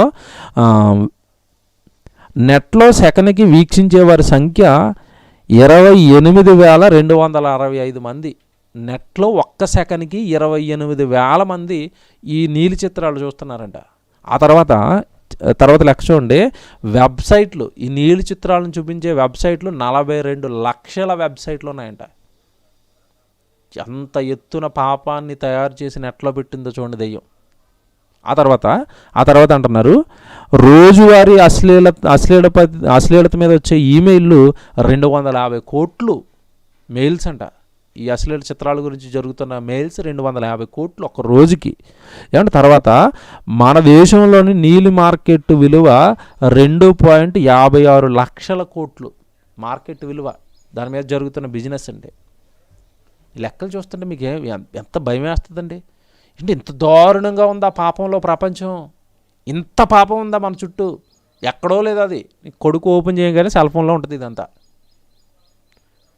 పాపం అంటే భయం, దేవుడు అంటే భయంలో పెట్టారనుకోండి చిన్నప్పటి నుంచి మీరు, అమ్మో ఇది పాపం అంటండి, మేము చూడకూడదంటండి, దేవుడు శిక్షిస్తాడంటండి, దేవుడు మనల్ని ఏమంటే కష్టాలు పాలు చేసేస్తాడంటే, దేవుడు కొడతాడంటండి. వాళ్ళకి ఆ భయం ఉంటుంది కదండి. మాస్టర్ అంటే కొడతాడు, ఆ భయం ఉంటుందిగా. మరి దేవుడు కూడా మనల్ని కొడతాడు నాయన, మన కుటుంబాన్ని కొడతాడు రా, మనం అలా పాపం చేయకూడదురా. చుట్టూ పరిస్థితులు ఏం బాగోలేదండి. మనం ఇప్పుడు ఉంటున్నా ఇది అసలు బాగోలేదు. ఇవన్నీ మీరు మనసులో పెట్టుకోండి. ముగిస్తాను ఇక 2 మాటలు చూపించండి. ముఖ్యమైనదండి ఇప్పుడు నేను చెప్తున్నది, చివరే కానీ ముఖ్యమైనది ఇది. పిల్లల విషయంలో దేవుడు ఇంకొక జాగ్రత్త చెప్పాడండి. మోస్ట్ ఇంపార్టెంట్ జాగ్రత్త ఇది. మీరు రాసుకోవాలి ఈ వాక్యం, బాగా బంగారు వాక్యంగా మీరు రాసుకుని పొద్దున్నే ప్రతిరోజు ఈ వాక్యాన్ని చూడండి. దేవుడు సహవాసం గురించి, నీ కొడుకు కానీ నీ కుమార్తె కానీ ఏ సహవాసంలో ఉంటున్నారో కనిపెట్టుకోమని చెప్పాడు. దొంగ సహవాసంలో ఉంటే దొంగ అయిపోతాడు, వ్యభిచార సహవాసంలో ఉంటే వ్యభిచార అయిపోతాడు, పాపుల సహవాసంలో ఉంటే పాప అయిపోతాడు. దేవుడికి అయిష్టులుగా ఉంటున్న వారితో జత కడుతున్నాడు అనుకోండి, వీడు అయిష్టుడిగా మారిపోతారు. గుడికి డొమ్మ కొట్టే వాళ్ళతో తిరుగుతున్నాడు అనుకోండి, ఈడు డొమ్మ కొడతాడు. దేవుడు వాక్యానికి డొమ్మ కొట్టే వాళ్ళతో తిరుగుతున్నాడు అనుకోండి, ఈడు డొమ్మ కొడతాడు. ఎందుకంటే వాళ్ళ అన్నీ వీటికి అంటుకుపోతూ ఉంటాయి. లోకంలో కూడా ఒక సామెత ఉంది, 6 నెలలు సహవాసం చేస్తే ఆడు వీడవుతాడంట. అంతేనా? తాగుబోతు 6 నెలలు తిరిగాడు అనుకోండి, వీడి చేతిలో కూడా సీసా వస్తుంది. సిగరెట్ తాగేవాడితో 6 నెలలు తిరిగాడు అనుకోండి, వీడి చేతిలో కూడా సిగరెట్ వస్తుంది. ఈ నీళ్ళ చిత్రాలు చూసేవాడితో వీడు ఏమైనా జత కట్టాడు అని కొద్ది రోజులకి వీడు కూడా సీక్రెట్లు అక్కడెక్కడ కూర్చొని ఈ సినిమాలు చూస్తూ ఉంటాడు. ఇంకా మీకు దక్కడిగా ఇంకా ఆ చిత్రాలు చూసి వీడు బ్రెయిన్ అంతా పాడైపోయి ఇంకా కళ్ళ ముందు ఉన్నది చెల్ల, అక్క, తమ్ముడ ఇవేవి కనపడి వాడికి పాపం చేయడానికి వెళ్ళిపోతాడు, పాపంలో పడిపోతాడు, కూరుకుపోతాడు. తద్వారా ఎన్ని గొడవలండి. మన ఈ మధ్యకాలంలో మన దగ్గరికి వస్తారు అన్నయ్య వాళ్ళు, మీకు తెలుసు, తిమోతి అన్నయ్య వాళ్ళ ఊరండి, బాలు అని ఒక తమ్ముడు వస్తాడు మన దగ్గరికి. ఓ రోజు ఒక వార్త చెప్తానండి, నాకు మతిపోయిందండి ఆ వార్తని. 4-5 చిన్న పిల్లలండి, సుమారు వాళ్ళకి 10 సంవత్సరాలు, 8 సంవత్సరాలు, 9 సంవత్సరాలు ఉన్న పిల్లలండి. 10 సంవత్సరాలు, 8 సంవత్సరాలు, 9 సంవత్సరాలు ఉన్న చిన్న పిల్లలండి, మగపిల్లలు. ఆడుకుంటూనండి అంతే వయసున్న ఒక పిల్లని 4 కలిసి బలవంతం చేశారంట. చిన్ని పిల్లలండి. లైవ్ నేను విని అసలు ఎక్కడో జరుగుతుంది పేపర్లో చదవటం ఇది కాదు, ఏమంటే కళ్ళతోనండి నిజంగా. ఆ తమ్ముడు చూసండి ఆ వార్త చెవిలో వేసేసరికి, ఓరు నాయన, నాకు అసలు ఆ రోజండి నిజంగా చాలా కలత చెందాను మనసులో ఆ వార్త విని. చిన్నపిల్లలండి, 7 సంవత్సరాలు, 6 సంవత్సరాలు, 8 సంవత్సరాలు, 10 సంవత్సరాల లోపు పిల్లలకి అండి, మగపిల్లలకి వాళ్ళతో పాటు ఆడుకుని ఒక పసిపిల్లని పాడు చేయాలన్న అదే వయసు ఉంది. ఆ పిల్లలు కూడా ఆటలాడుకుంటారు కదండి, పిల్లలందరూ కలిసి ఆటలాడుకుంటారు. ఆ పిల్లని తీసుకెళ్ళిపోయింది బాత్రూంలో పెట్టేసి అత్యాచారం చేసేయడానికి ట్రై చేశారంట. కేకలు గోల వేస్తుంటే అటుపక్క వెళ్తున్న ఒక స్త్రీ చూసి వాళ్ళందరినీ కొడితే పారిపోయారంట. పెద్దవాళ్ళు పాపం చేయటం కాదు, పెద్దవాళ్ళు అత్యాచారం చేయటం కాదు. చూడండి పరిస్థితి ఎలా మారిపోతుందో చూడండి. కారణం ఎవరు? తల్లిదండ్రులు కాదా? అది పాపం అని చెప్పలేదు కదా. వీళ్ళకంటే ఆ 10 వయసులో, ఆ 7-8 సంవత్సరాల వయసులో ఆ పిల్లల్ని అనుభవించేయాలని వీళ్ళకి ఎక్కడ తెలిసింది? ఇగో ఫోన్ ఓపెన్ చేయగానే అన్నీ అవే ఉంటాయి. ఇలా చేయొచ్చు అనమాట. ఎంత పాపం అండి మన చుట్టూ, ఎంత పాపం అండి మన చుట్టూ.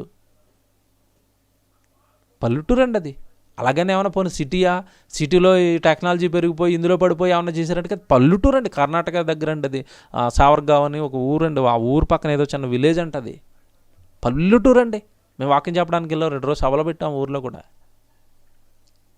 దేవుని పిల్లలరా, అంటే చూడండి పాపం అనేది ఏ స్థితిలో ఉందో చూడండి, పాపం అనేది ఎంత దారుణంగా వెళ్తుందో చూడండి. చిన్నపిల్లలను కూడా పట్టేస్తుంది. కనుక దేవుడు చెప్తున్న అతి ప్రాముఖ్యమైన జాగ్రత్త అండి ఇది. మీరు రాసుకోండి. ఇప్పుడు సామెతల గ్రంథం 28వ అధ్యాయం 7వ వచనం అండి. సామెతల గ్రంథం 28వ అధ్యాయం 7వ వచనం అండి. సామెతల గ్రంథం 28వ అధ్యాయము 7వ వచనం.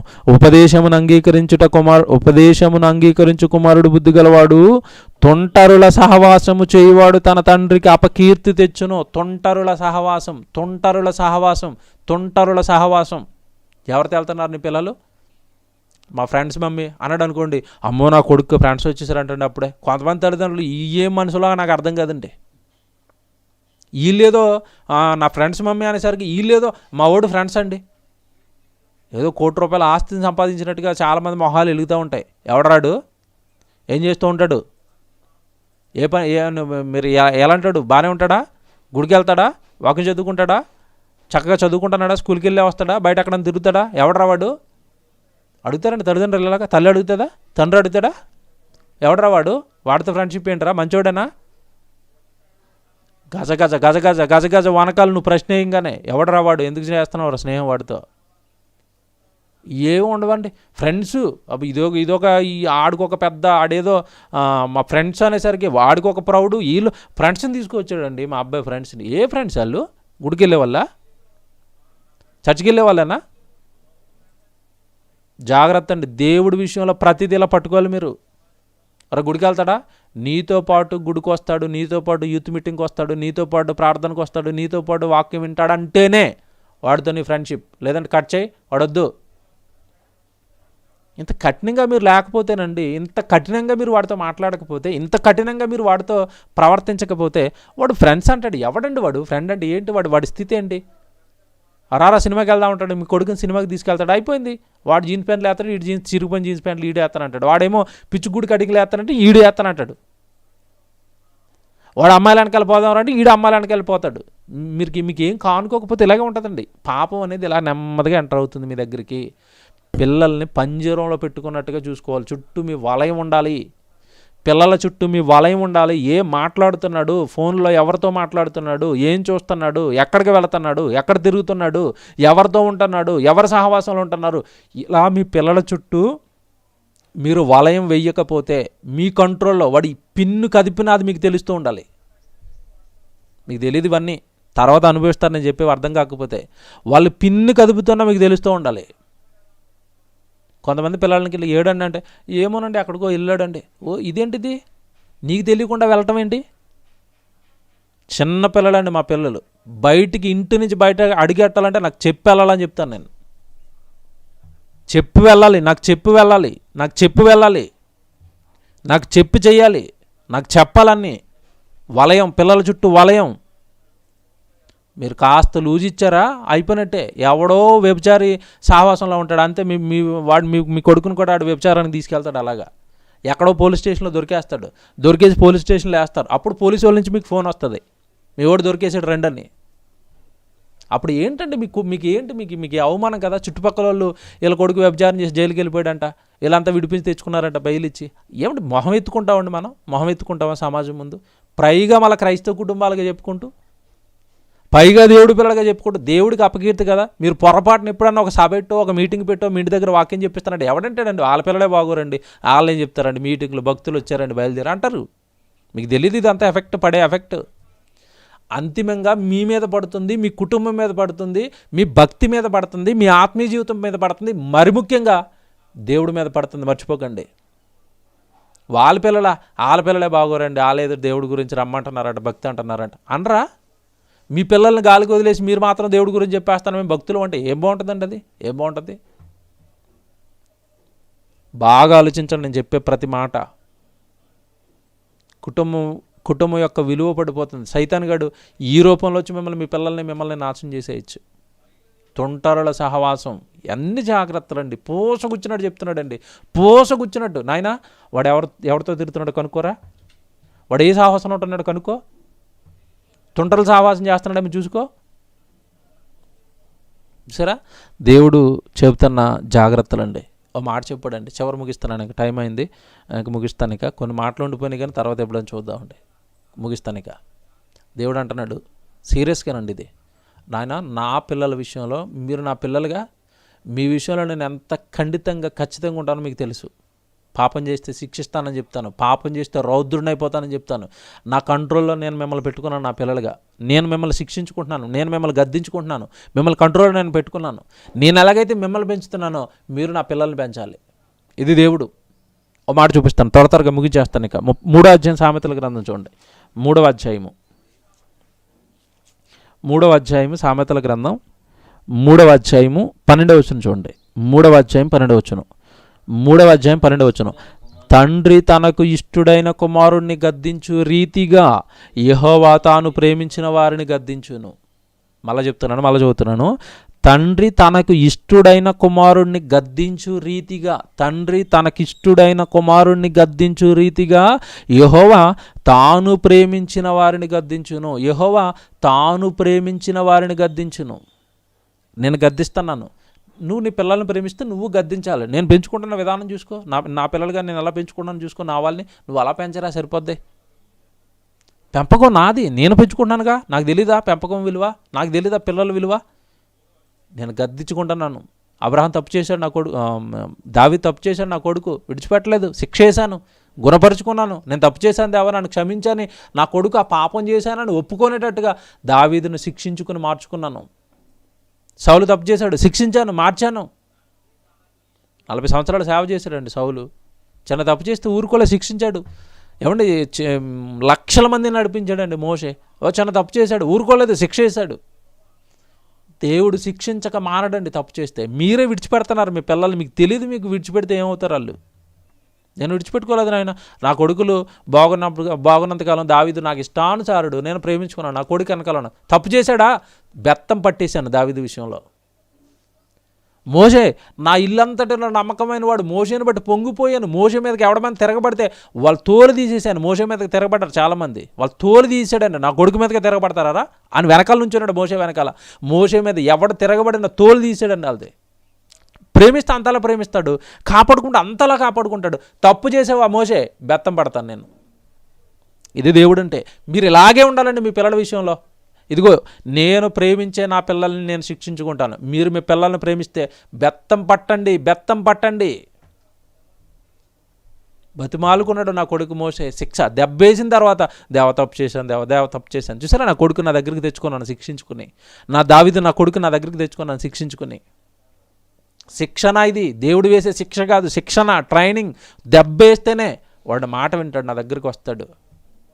మీరు ప్రేమిస్తున్నారా మీ పిల్లల్ని, శిక్షించండి. ఎంతమంది మళ్ళీ చదువుతానండి. వండర్ఫుల్ అండి బైబిల్, వండర్ఫుల్ బైబిల్. మళ్ళీ చదువుతున్నాను. తండ్రి తనకిష్టుడైన కుమారుని గద్దించు రీతిగా. తనకిష్టమైన పిల్లల్ని తండ్రి కొట్టుకుంటాడుగా. ఇదేంటి నాకు ఇష్టమైనడు ఎలా పాడైపోతున్నాడు. అని నిజంగా చెప్తున్నాను, మీరు నిజంగా వాళ్ళని ప్రేమిస్తే వాళ్ళని శిక్షించే వాళ్ళే ప్రేమిస్తున్నారండి. శిక్షించే వాళ్ళే ప్రేమిస్తున్నారు. చాలామంది గారాబం ఇది గారాబం కాదు, వాళ్ళకి అన్యాయం చేస్తున్నారు మీరు, మీకు తెలియదు అది. వాళ్ళకి అన్యాయం చేస్తున్నారు మీరు. దేవుడి మాట పొల్లిపోదు. ఏమన్నాడు చూడండి, మళ్ళీ చెప్తున్నాను. తండ్రి తనకిష్టుడైన కుమారుణ్ణి గద్దించు రీతిగా యెహోవా తాను ప్రేమించిన వారిని గద్దించును కదా. నేను ప్రేమిస్తే గద్దించుకున్నానుగా, నా పిల్లల్ని సరి చేసుకున్నానుగా. ఒకవేళ మీ పిల్లల మీద ప్రేమ ఉంటే మీరు ఎందుకు అలా విడిచిపెడతారు, గాలికి విడిచిపెట్టారు రోడ్ల మీద? దేవుడి మాటలు, దేవుడు చెబుతున్న సంగతులు, ప్రతి కుటుంబం పిల్లలతో కూర్చొని వినవలసిన మాటలండి ఇవి. ప్రతి కుటుంబం కూడా పిల్లలతో కూర్చొని వినవలసిన సంగతులు ఇవి. అందరూ వినాల్సిందే ఖచ్చితంగా ఇవి.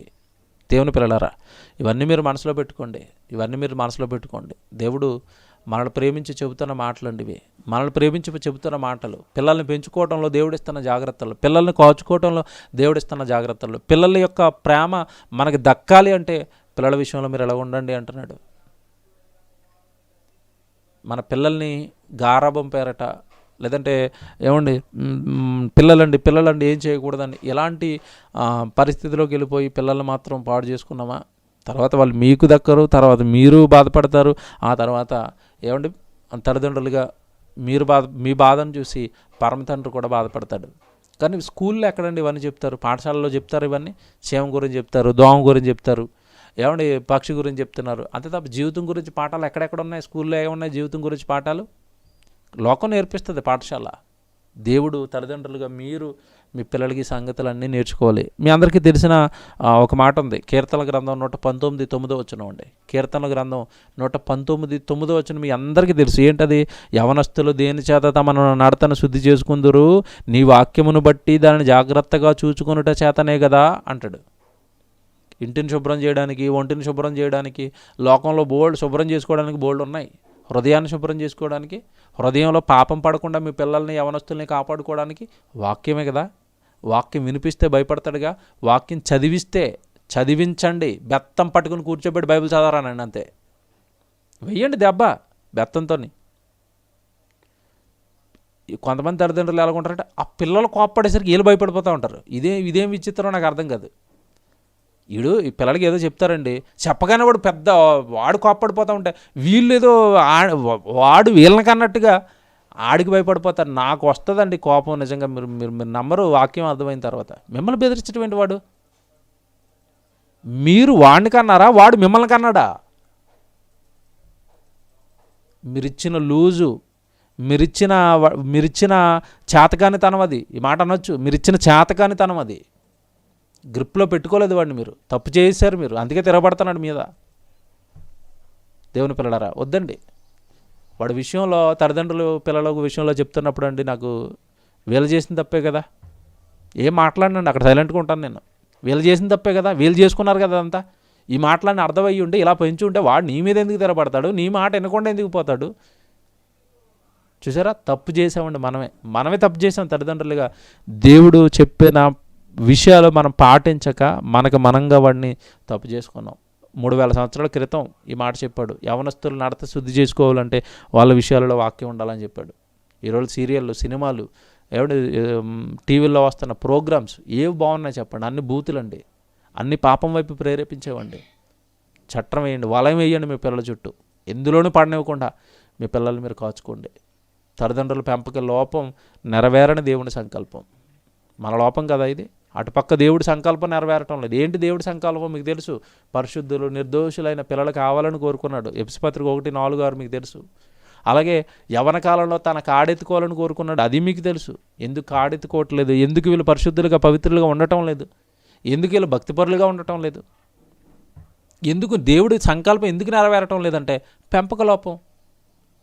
పెంచమనిచ్చి అలా పెంచాలో కూడా రాసి పెడితే ఆ వాక్యాలు చదువుకుని వాటి ప్రకారం కూడా మనం పెంచట్లేదండి ఈరోజు. ఏమండి, మీరు పెద్ద సాఫ్ట్వేర్ కంపెనీల్లోకి వెళ్ళిపోయినప్పుడు అండి, ప్రతిదానికి కూడానండి ఒక షీట్ ఉంటుంది. ఉదాహరణకి ఒక హాల్ ఉందనుకోండి, హాల్ని శుభ్రం చేయాలనుకోండి, అక్కడ ఒక షీట్ ఉంటుందండి. ఆ హాల్ని శుభ్రం చేసే డిపార్ట్మెంట్కి ఒక షీట్ పెడతారు అక్కడ, కేర్ షీట్ అంటారు దాన్ని. వీడు హాల్లోకి ఎంటర్ అవగానే, క్లీన్ చేసే అతను హాల్లోకి ఎంటర్ అవగానే ఆ లిస్ట్ చదవాలి ఫస్ట్. ఆ లిస్టులో ఏముంటుందంటే, ముందు లైట్ క్లీన్ చేయి, తర్వాత కింద ఫ్లోర్ క్లీన్ చేయి, తర్వాత ఫ్యాన్ క్లీన్ చేయి. అన్నీ క్లీన్ చేసిన తర్వాత నువ్వు దేనికైతే క్లీన్ చేసావో దానికి టిక్లు పెట్టు అని ఉంటుంది అక్కడ. వీడు ఒక్కొక్క దాన్ని చేయాలి, టిక్లు పెట్టాలి, అప్పుడు వెళ్ళిపోవాలి. అంటే వీడు ఏం చేయాలి ఇల్లాని కన్ఫ్యూజన్ ఏమీ లేదు. వాడు వెళ్ళగానే కేర్ షీట్ చదువుకోవటం, ఏ చేయమన్నారు చేయటం, ఆట ప్రకారం చేసి అందులో టిక్లు పెట్టి సంతకం పెట్టేసి వెళ్ళిపోతాడు ఫస్ట్ షిఫ్టెడ్. నెక్స్ట్ రెండో షిఫ్టోడు వస్తాడు. రెండో షిఫ్టోడికి పక్కన ఇంకొక షీట్ ఉంటుంది. ఫస్ట్ షిఫ్ట్లో వీడు చేశాడు, నువ్వు రెండో షిఫ్ట్లో ఇది చెయ్యి, ఆ పక్కన ఒక షీట్ ఉంటుంది. వీడు వెళ్ళాలి, చదువుకోవాలి, ఆ షీట్లో ఉన్నదంతా వీడు చేయాలి. మీకు అర్థం కావడానికి ఉదాహరణ చెప్పాను. అలాగే భూమి మీద పిల్లల్ని మనం కనేసిన తర్వాత నేను ఎలా పెంచాలి పిల్లల్ని, ఏం చేయాలి, ఇదంతా నువ్వు అంత తొందరపడిపోవాల్సిన అవసరం ఏమీ లేదు. నీ చేతుల్లో ఉన్న బైబిల్ చదివితే వాడు క్లీన్ చేయడానికి ఏ షీట్ ఎలాగుందో, ఈరోజు నువ్వు పిల్లల్ని పెంచుకోవడానికి కూడా నీకు అన్నీ రాయించి చేతిలో పెట్టేసాడు ఆయన. పిల్లల్ని ఇలా పెంచు అన్నాడు, అంతే. చదువుకుని అట్లా పాటిస్తే చాలు, పిల్లలు బాగుంటారు, మీరు బాగుంటారు, మిమ్మల్ని ఇద్దరిని కన్నా మీ పరమ తండ్రి బాగుంటాడు. కారణం తప్పు ఎక్కడ జరుగుతుందంటే, వాక్యాన్ని చదవకపోవటం, వాక్యాన్ని పాటించకపోవటం, వాక్య ప్రకారం పిల్లల్ని పెంచకపోవటమే తల్లిదండ్రుల పెంపక లోపం.